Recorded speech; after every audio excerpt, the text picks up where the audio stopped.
Assalomu alaykum. Bugungi mavzumiz turli nutq buzilishlarida umumiy va mayda motorikani tekshirish texnologiyasidan iborat hisoblanadi. Xo'p, bugungi mavzumizning rejalari bilan tanishib chiqamiz.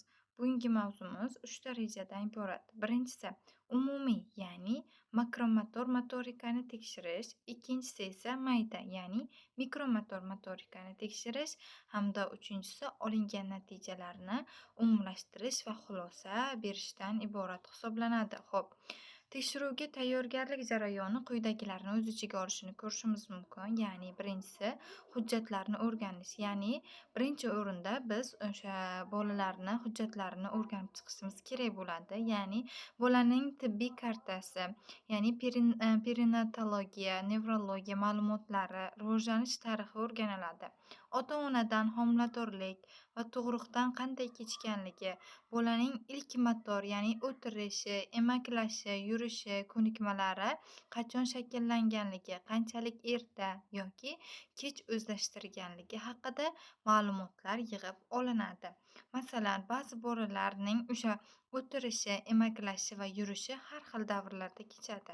O'zi normada o'sha bolada o'tirish o'sha 5 oyliklarida, emaklash esa 7-8 oyliklarida, yurish esa o'sha o'rtacha 10-11, ba'zan o'sha 1 yoshlarida bo'lishi kerak hisoblanadi.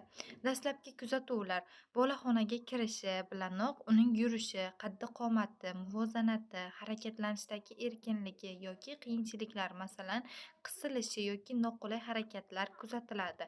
Ya'ni o'sha bolani xonaga kirib kelganda bola o'zi xonaga o'zini qanday tuta olganligi, qanday tutayotganligi, masalan, o'zini xatti-harakatini o'sha o'zini xatti-harakati qay darajada ekanligini ko'rsatishini ko'rishimiz mumkin. Bundan tashqari, bu bosqichda yirik mushak guruhlari ishi baholanadi. Ya'ni logoped bolaga yoshiga mos keladigan, yoshiga mos tushadigan va o'sha bolaning individual xususiyatidan kelib chiqqan holatda o'yin tarzida topshiriqlar beradi. Masalan, statik muvozanatni baholash, ya'ni mashqlar. Lachcha mashqi, ya'ni tik turgan holatda qo'llarni tushirib bo'shashtirish, bir oyoqda 5-10 soniya turish yoki o'sha yoshi kattaroq bolalarda oyoq uchida turish kabi o'sha mashqlar berilishini ko'rishimiz mumkin. Bundan tashqari, baholash mezonlariga keladigan bo'lsak, muvozanatni saqlay olishi, ya'ni darajasi va chayqalish mavjudligiga qarab o'sha baholashimiz mumkin hisoblanadi. Yoki dinamik muvozanat va harakat koordinatsiyasini baholash. Bunda bunda mashqlar to'g'ri chiziq bo'ylab oyoq uchida va o'sha tovonlarda yurish yoki to'siqlar ustidan sakrash, zinapoyadan chiqish, tushish, logopedning harakatlarini ko'zgu oldida takrorlash, "men kabi qil" kabi o'yinlar orqali amalga oshiriladi. Baholash mezonlariga keladigan bo'lsak, harakatning silliqligiga, harakatning aniqligiga va qay darajada tez yoki sekin bajarayotganligiga ahamiyat beriladi. Bundan tashqari o'sha qadamlarni o'sha bir maromda bosayaptimi bola yoki bosmayaptimi, shularga ham e'tibor beriladi. Harakatning aniqligi, tezligi va ritmini baholashga keladigan bo'lsak, mashqlar to'pni o'sha polga urib ushlash, devorga otib ushlash, ma'lum bir ritmik signalga, masalan, qarsakka yoki tayoqning ovoziga mos ravishda harakat qilish.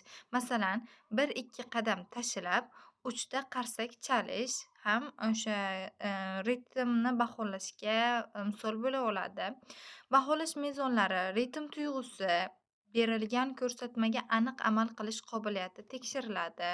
Xo'p, mayda, ya'ni mikromotor motorikani tekshirish. Bu bosqich nutq rivojlanishi uchun juda ham muhim hisoblanadi. Chunki qo'l panjasi, harakat markazlari bosh miyada nutq markazlariga yaqin joylashgan hisoblanadi. Qo'l panjasi va barmoqlari harakatni baholash, ya'ni kinesteziyani bilish, mashqlar barmoqlar gimnastikasi majmuasidan iborat.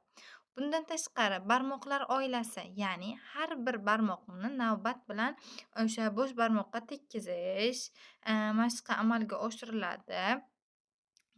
Yoki qarsak, musht, yassi qo'l, 3 holatni o'sha tezlashtirmasdan, yoki barmoqlarni stol ustiga tez, yugurtirish, pianino chalish, kabi yoki ko'rishimiz mumkin. Baholash mezonlariga keladigan bo'lsak, harakatning aniqligi tekshiriladi bunda ham.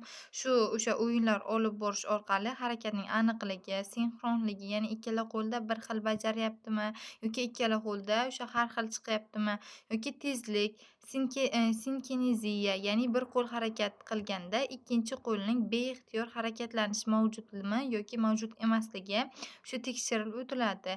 Sinkineziya nevrologik muammolar belgisi ham bo'lishi mumkin. Bundan tashqari vizual motor koordinatsiyasini baholash ham mavjud. Bunda mashqlar bor. Qog'ozga gorizontal, vertikal chiziqlar, aylana, kvadrat, uchburchak chizish, nuqtalarni birlashtirish, kattalar chizgan rasmni o'chirib chizish. Baholash mezonlariga keladigan bo'lsak, o'sha bolani qalamni ushlash usulini tekshirish, ya'ni bola o'sha qalamni qanday ushlayotganligi, chiziqlarning qay darajada ravonligi yoki o'sha qiyshayganligi yoki shakllarning to'g'riligi yoki bosim kuchini ko'rishimiz mumkin.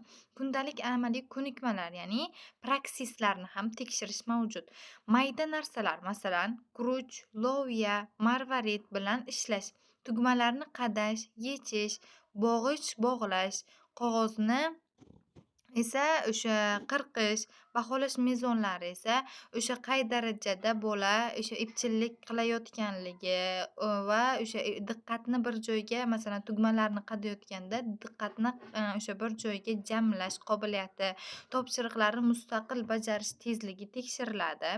Ho'p, turli nutq buzilishlarida umumiy va mayda motorikani tekshirish texnologiyasi bu nutq rivojlanishidagi nuqsonlarni aniqlashga, ya'ni o'sha orqali bo'lada o'sha qanaqa nutq nuqsonlari kelib chiqishi mumkinligi haqida va o'sha motorika rivojini baholash, ya'ni o'sha bolaning mayda hamda yirik motorikasi qay darajada ishlayotganligini tekshirish, o'sha va aniqlash, motorika rivojini baholash va samarali logopedik korreksiyasini ishlab chiqishga qaratilgan bo'lib, bu jarayon harakatlilikning nozikligi, koordinatsiya, temp, ritm kabi jihatlarni baholash, maxsus mashqlar, masalan, plastilin bilan ishlash yoki barmoq o'yinlari, chizish, qichqishlar, ipga o'tkazish orqali amalga oshiriladi. Nutq bilan bog'liq harakatlarni sinab ko'rish, masalan, og'iz, yuz, lab, til harakatlari yoki natijalarini kuzatish, diafragmal nafas olish testlari yoki grossomotorni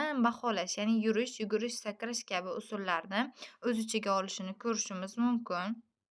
Bundan tashqari tahliliy bosqich, ya'ni bir-biri bilan taqqoslash yoki qiyoslash, olingan natijalarni umumlashtirish va xulosa berish.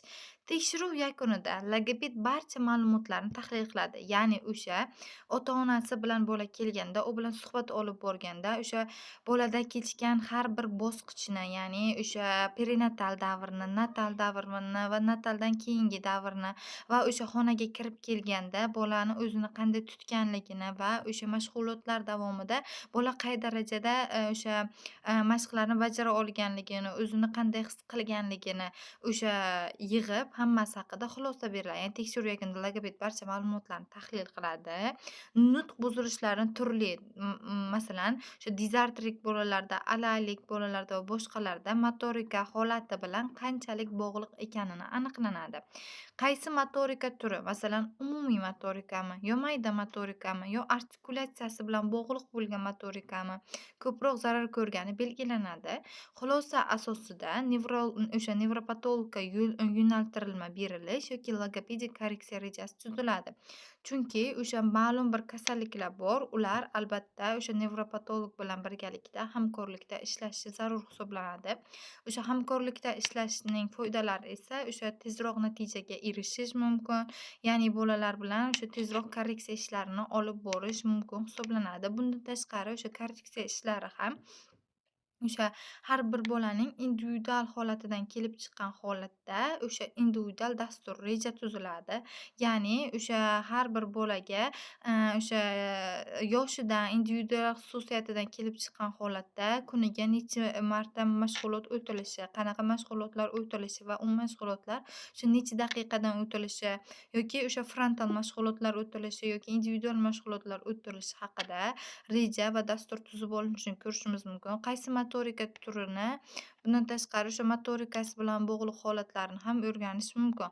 Xulosa asosida nevropatologga yo'llanma berilishi yoki logopedik korreksiya rejasi tuziladi. Korreksiya dasturi albatta o'sha motorika rivojlantiruvchi mashqlarni o'z ichiga oladi. Ya'ni bunda korreksiya dasturida deyapti, motorikani rivojlantiruvchi o'yinlar olib boriladi. Masalan, deyapti, chunki o'sha artikulatsiya qismida yoki, mayda motorikasida rivojlanishi nuqson bo'lgan bolalarda nutq nuqsonlari ham kelib chiqishi mumkin. Masalan, dizartriyani oladigan bo'lsak, o'sha dizartriyada, artikulatsiya sohasida falajlanish yuzaga kelganligi sababli ham o'sha bolada gapira olish qobiliyati biroz pasayadi. Bu albatta artikulatsiya mushaklariga ham salbiy ta'sir ko'rsatishini ko'rishimiz mumkin. Yoki o'sha mayda qo'l motorikasini rivojlantirish orqali bolaning kognitiv jarayonlariga, ya'ni diqqat, xotira kabi jarayonlariga o'sha, ijobiy ta'sir qilishini ko'rishimiz mumkin. Bugungi mavzumiz tugadi. E'tiboringiz uchun katta rahmat.